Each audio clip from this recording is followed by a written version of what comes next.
मेरे पिताजी कहते हैं कि एक झूठ को छुपाने के लिए 100 झूठ बोलने पड़ते हैं। Hello guys and welcome back to the another episode. जय भोलेनाथ। दोस्तों, सैफ अली खान का किस्सा तो आप सभी लोगों को पता ही होगा, जो कि बिल्कुल ही फर्जी था।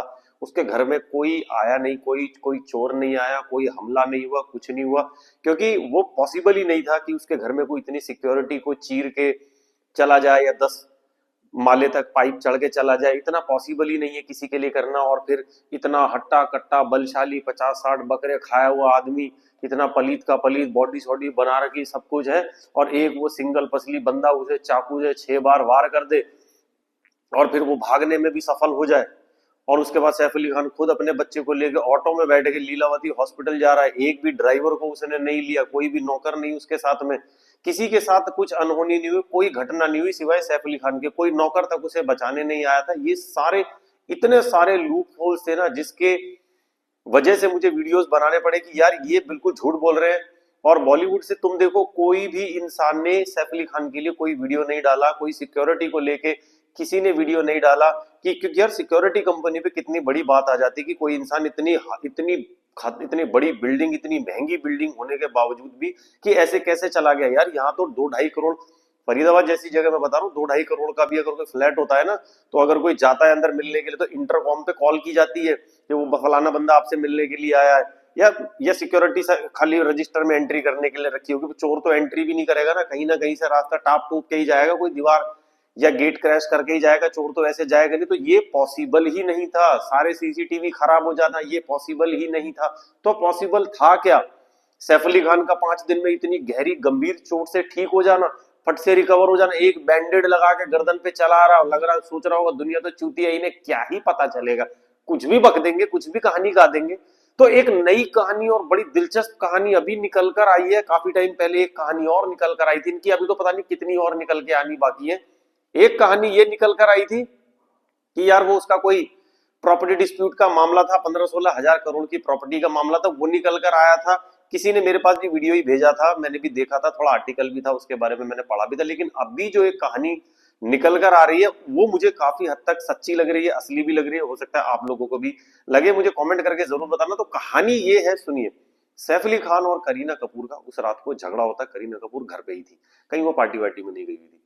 उस रात को दोनों का झगड़ा होता, और झगड़े के दौरान दोनों में हाथापाई होती है। हाथापाई के दौरान, अब तुम्हें पता, वो हीरोइन ने बड़े बड़े नील्स तो करके रखते ही, अब उसने चाकू तो फेंक के मारा ही नहीं होगा।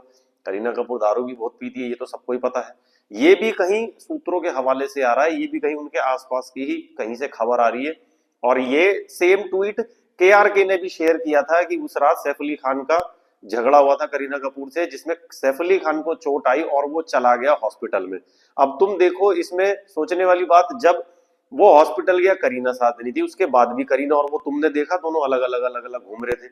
जैसे ही सैफ अली, कहते कि सैफ अली खान को होश आया, मतलब बेहोश तो खैर उसे किया ही नहीं होगा, या हो सकता है चलो नींद आ गई हो, कुछ भी आ गई हो, एक हल्का सा कोई उसे इंजेक्शन वगैरह दिया हो दवाई की वजह से। लेकिन जैसे ही उसे होश आया, उसने अमृता अरोड़ा को फोन किया, उसको फोन घुमाया।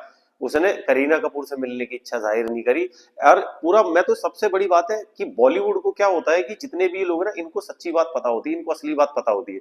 जब भी कोई झूठ चल रहा होता है ना दुनिया में, तब ये लोग चुप बैठ जाते हैं। सुशांत सिंह राजपूत का केस उठा के देख लो, क्योंकि उसका मर्डर था, सुसाइड नहीं था, इसीलिए वो कुछ भी नहीं बोले, सब लोग चुपचाप बैठे रहे, किसी ने एक ट्वीट नहीं करा, किसी ने स्टोरी नहीं डाली। Same with Saif Ali Khan case, पूरे बॉलीवुड में मालूम है असल में क्या हुआ है। ये जो फिल्म हम सबके सामने दिखा रहे हैं, ये बिल्कुल झूठ फिल्म है। और वो जो लड़का जो पकड़ा गया, तुम बोल रहे हो ना वो पकड़ा भी तो गया, वो बंदा ही नहीं है। उससे तो मुझे लग रहा पुलिस वालों ने शायद उससे तो गुनाह भी कबूल ही करवाया होगा। ये कहानी भी झूठी थी कि वो उसके घर में पार्टी में आता था, पार्टी में गया था, वो तैमूर को किडनैप करने के लिए गया था। ये कहानी है ही नहीं दोस्तों, ये बिल्कुल फर्जी कहानी है।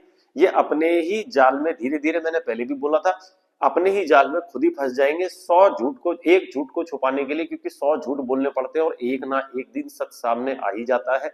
और सच, जहां तक है मुझे भी ये लग रहा है काफी हद तक कि हाँ भाई, कि इसने हो सकता है बिल्कुल हुआ हो भी, कोई कोई बड़ी बात भी नहीं है, दोनों में अटैक हो गया। अब तुम सोच रहे हो कि फिर सैफ अली खान ने करीना के खिलाफ क्यों नहीं कंप्लेंट करवाई? अगर उसने ही मारा था, यार हाथापाई हुई होगी, कोई जरूरी थोड़ी है कि चाकू छुरे ही मारे जाएंगे। गर्दन पे ही तो निशान थे ना, हो सकता है छीना झपटी में नेल्स वगैरह लग गया हो। अब मैंने तो जाके उनके घर की लड़ाई देखी नहीं थी भाई, इतना ही हुआ होगा, या थोड़ा बहुत कोई धक्का मुक्की में इधर उधर थोड़ी बहुत लग गई। सैफ अली खान ने कंप्लेंट इसलिए भी नहीं कराई, हो सकता भाई अब बात डिवोर्स तक आ जाएगी, दोबारा एलिमनी कौन देगा? एक बार तो अमृता अरोड़ा को दे के बैठो सारी जायदाद, क्या मैं एलिमनी में ही लुटा दूंगा? शर्मिला टैगोर भी कहेगी साले हड हराम, बहनों के लिए भी कुछ छोड़ दे, सारी जायदाद तू इसी एलिमनी में ही लुटा देगा क्या?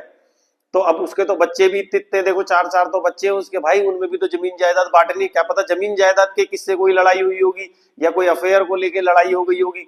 अब सैफ अली खान कंप्लेंट करता, हो सकता है सैफ अली खान की गलती हो, फिर पता चलता बाद में ये खबर, वो तो क्या करते हैं, वो खबर को छुपाते हैं, क्योंकि ये खबर अगर बाहर आती तो फिर सैफ अली खान की भी खबर कि क्यों झगड़ा हुआ था, किस लिए हुआ था, फिर वो वजह बाहर आ जाती कि इस वजह से हुआ था। तो ये क्या था, ये फैमिली का एक इंटरनल मैटर था। तो फैमिली का, ताकि इंटरनल मैटर बाहर ना जाए, इसलिए बाहर की कोई एक कहानी गढ़ी गई। अब पता था कहानी ऐसी बना देते हैं, चलो भाई मार्केट में कहानी थोड़े दिन चलती रहेगी, खबर चलती रहेगी, और असली जो बात है वो छुपी रह जाएगी। वरना उस सिक्योरिटी कंपनी के लिए बहुत बड़ी बात है, वो सिक्योरिटी कंपनी जिसने इतनी फॉर्चून हाइट्स को सिक्योरिटी दे रखी है, और भी ना जाने कितनी बड़ी बड़ी बिल्डिंग्स को, सोसाइटीज को, मॉल को उसने सिक्योरिटी दे रखी होगी, उनके ऊपर बात आ जाती सारी की सारी। यार किसी बंदे के बस की ही नहीं है 16 सिक्योरिटी गार्ड को क्रैश कर कर, गेट क्रैश कर कर फॉर्चून हाइट में, वो भी सैफ अली खान के घर में, जहां दरवाजा भी पासपोर्ट वाला लगा हुआ उसके साथ, उसको खोल करके अंदर चले जाना। पहले आ रहा था नौकरानी के साथ संबंध थे, ये सब झूठ बात मुझे भी लग रही थी, क्योंकि मुझे इनमें सच्चाई कहीं से लगी नहीं। ये जो अभी एक पहलू निकल कर आया, मुझे ये काफी हद तक सच लग रहा है। अगर आप लोगों को भी ये वाला पहलू, अगर आप लोगों को मालूम है तो प्लीज मुझे कमेंट करके जरूर बताइए, और जितने भी लोग इस केस को फॉलो कर रहे थे उन तक ये वीडियो जरूर शेयर करना गाइस, क्योंकि ये और भी आता रहेगा, इनका सच अभी खुलेगा ही, अपने जाल में खुद ही फंसेंगे, तुम देखते जाओ अभी धीरे धीरे करके ये वाली सच्चाई आएगी, तभी ये पूरा का पूरा बॉलीवुड खामोश बैठा हुआ, लेकिन ये थोड़े दिन में आ जाएगी। तो इसलिए वीडियो को शेयर जरूर करें, और वीडियो पसंद आया तो लाइक जरूर करें। Thank you so much, love you all, bye bye, जय भोलेनाथ।